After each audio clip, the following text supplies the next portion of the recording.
everyone. Welcome to Table Talk number 2. I am here today again with Primary Mortgage, Brandon and Christopher, to discuss medical bills and how they affect your credit.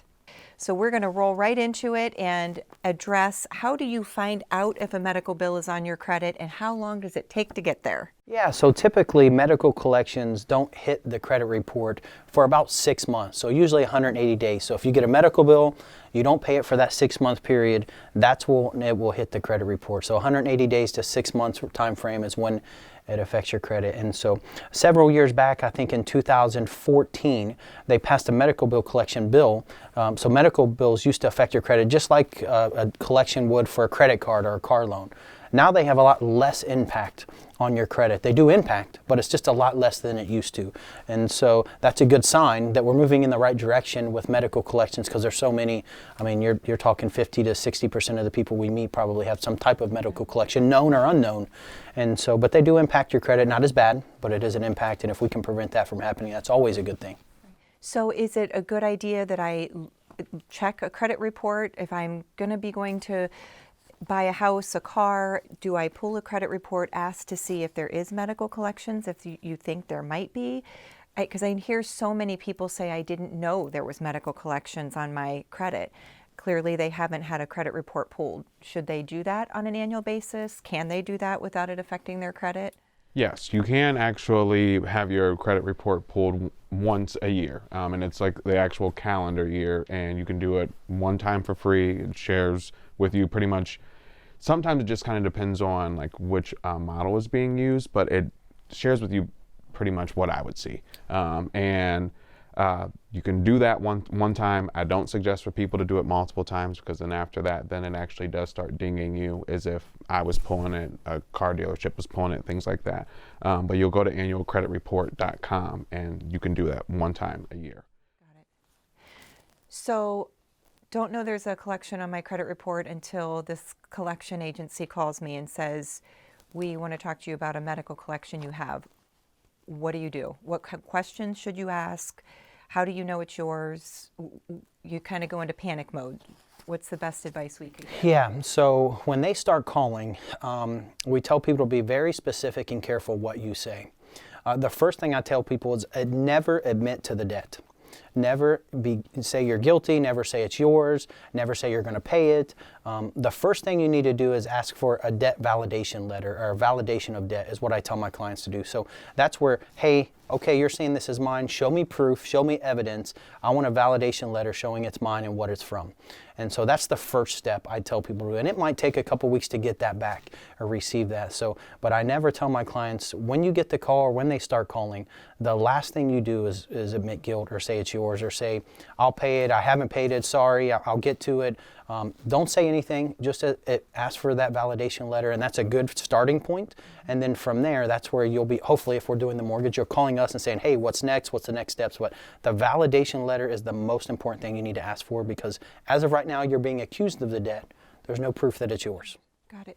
So I think the first inclination is for people to say, I'll set up because I'm thinking I want to buy a house in a few years. I got to get this paid off.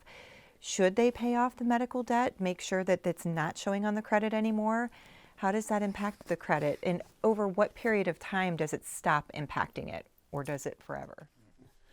It can stay on there for forever. It's not required to come off. There are a lot of companies that will go ahead and remove it depending on the dollar amount after X amount of time, but the creditor and the company actually determine that.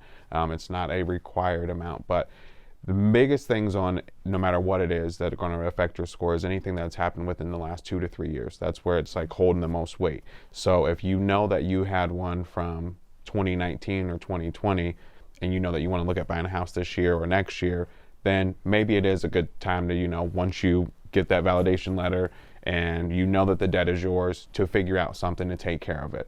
And then at that point in time, once you've taken care of it, whether you agreed to pay the full amount, you settle on it, you ask them for a letter of deletion and ask for them to remove it from your credit report. And it's very important to get that letter of deletion, because then at that point, let's just say here, if they send you that letter and they said they were going to take it off, but then I pull your credit in June so you can buy a house, and it's still on there, we can then have it submitted and it can be removed. So there are a few steps that you have to take, but it's worth taking them if it's affordable.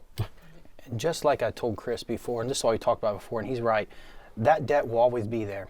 It will be on the credit report for 7 years, but they can try to come after you long after. It just can't impact your credit score. So just like we talked about with getting a debt with that new law that passed, where it's a minimal impact, paying it off it's going to be a minimal impact too as well to improve your credit. So you really got to weigh the pros and cons. If it's a small amount and it happened recently, $50, $75, that make sense. But if it's $900 and you don't have it because that would get rid of your down payment money for the house, I don't see the benefit, because once you pay that $50, now you've admitted guilt, and now it will impact your credit even more, knowing that was actually yours. So there's a fine line between paying them right at the moment or paying them maybe after you get your mortgage down the road.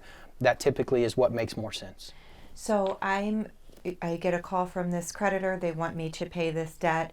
I'm in a panic mode. I don't know if I should pay it. It's within 2 years. I want to get a house. Where do I turn for guidance? Do I turn to a mortgage loan officer and you guys can help me through that? I mean, because when we don't deal with this every day, I think there's a panic mode that you want to get it removed. But I'm hearing that it might be better I save the money, put that on a credit card that's going to impact my credit more. Yes. And okay, so best steps, call your realtor first. And then we refer you to you guys that can help give guidance through, kind of give a GPS through how to navigate. If you have a mortgage in the next 2 years as your future, you need to be getting with us as soon as possible. It might not be right now, it may be later, but we have to now set you up for success to make sure your credit is in the right place 2 years from now. If you come to us 30 days before you're trying to buy a house and you have credit issues, and now we're 6 to 12 months to fix credit issues, you've delayed the process another year. So if you have a mortgage or you're thinking about a mortgage or a new home, get with your real estate agent, have her direct you to her finance person, and then that way we can work on it from there. Well, and a good point to that real quick is to wrap this up. If interest rates are fabulous like they are now, if your credit isn't at a place that you can purchase a home by the time you correct it, interest rates may be a lot higher, and that impacts your purchasing power. So again, contact your real estate agent first, the Mucci Team, and we will get you in good hands to help navigate through the process. Thank you.